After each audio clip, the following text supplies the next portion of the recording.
नमस्कार प्रेक्षकांनो, लग्नानंतर होईलच प्रेम मालिकेमध्ये आपल्याला पाहायला भेटणार आहे की रम्या आता काव्याला जिन्यावरून ढकलून देणार आहे। तर चला व्हिडिओला सुरुवात करूया। पार्थ आता हॉलमध्ये त्याचं ऑफिसचं काम करत लॅपटॉपवरती बसलेला असतो। तिकडून आता मानिनी येते आणि मानिनी पार्थला म्हणत असते की अरे काव्या कुठे गेलेली आहे, सकाळपासून ती खालीच आलेली नाहीये आणि तिने ब्रेकफास्ट सुद्धा केलेला नाहीये, नक्की ती कुठे गेलेली आहे। तर आता पार्थ म्हणत असतो की येतच असतील खाली, असं म्हणून तो जिन्याकडे बघतो। तर आता काव्या मोबाईलमध्ये बघत आता खाली उतरत येत असते। तर पार्थ म्हणत असतो की ते बघ, ते आलेलेच आहेत।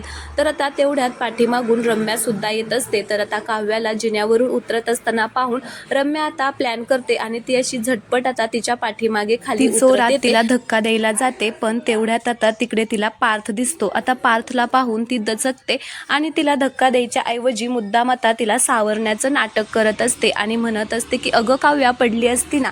आता हे सगळं पार्थ बघतो आणि पार्थ आता जोरात ओरडतो, रम्या अगं हे काय करते, पडल्या असत्या ना त्या। त्यावेळेस आता रम्या म्हणत असते की अरे पार्थ असं काय करतोय, ती पडायला लागली होती म्हणून मी तिला सावरत होते।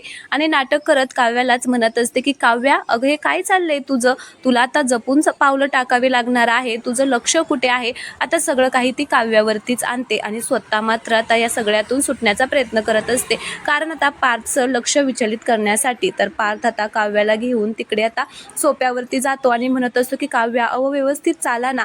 आता काव्याला घेऊन गेल्यानंतर रम्या मात्र हसत असते ॲटिट्यूडमध्ये आणि म्हणत असते की आज वाचली काव्या, पण आता पुढे अजिबात वाचणार नाही, लवकरच तुला आता या जगातून घालवण्याचा मी काहीतरी मोठा प्लॅन करणार आहे, असं म्हणून आता ती खूपच अशी तिच्याकडे बघून हसत असते। तर प्रेक्षकांनो, आजचा हा भाग तुम्हाला आवडला